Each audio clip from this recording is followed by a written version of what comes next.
தென்னிந்திய புத்தக விற்பனையாளர் மற்றும் பதிப்பாளர் சங்கம் இணைந்து நடத்தும் 39வது சென்னை புத்தக கண்காட்சி சென்னை தீவுத்திடலில் நடைபெற்று வருகிறது. இன்று விடுமுறை நாள் என்பதால் புத்தக கண்காட்சியில் கூட்டம் அலைமோதுவதாக கூறுகிறார் எமது செய்தியாளர் எழில்.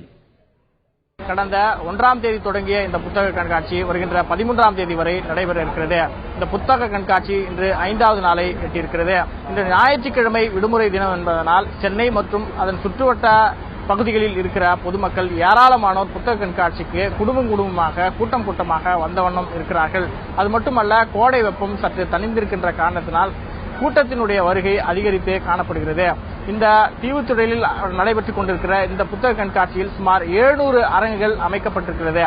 இந்த ஆண்டு எந்த ஆண்டும் இல்லாத அளவிற்கு சுமார் 1 லட்சம் தலைப்புகளில் புத்தகங்கள் இந்த புத்தக கண்காட்சியில் இடம்பெற்றிருக்கிறது. புதிய தலைப்புகளில் 20,000 புத்தகங்கள் புதிய வருகையாக இங்கு இடம்பெற்றிருக்கிறது.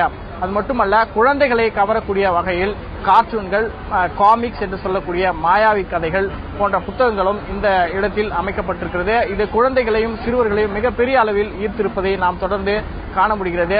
தமிழ் எழுத்தாளர்கள், நாவல் ஆசிரியர்கள், புதினங்கள் போன்ற புத்தகங்கள் மிகப்பெரிய அளவில் இந்த பிரம்மாண்டமான இந்த அரங்குகளில் அமைக்கப்பட்டிருக்கிறது. அது மட்டுமல்ல, வெளிநாட்டில் வாழ்கின்ற தமிழ் எழுத்தாளர்களை ஊக்குவிக்கின்ற வகையில் இங்கு இந்த ஆண்டு புதிதாக புத்தக அரங்குகள் அமைக்கப்பட்டிருக்கிறது. அது மட்டுமல்ல, சிறுவர்கள் மனதில் இப்பொழுதிருந்தே ஆரம்பத்திலிருந்தே புத்தகங்களை படிக்கின்ற ஆர்வத்தை இது தூண்டுவதற்கு மிகப்பெரிய ஒரு வாய்ப்பாக அமைவதாக பொதுமக்கள் கருத்து தெரிவிக்கிறார்கள். தந்தி டிவி செய்திகளுக்காக ஒளிப்பதிவாளர் லூகாசுடன் எழிலரசன்.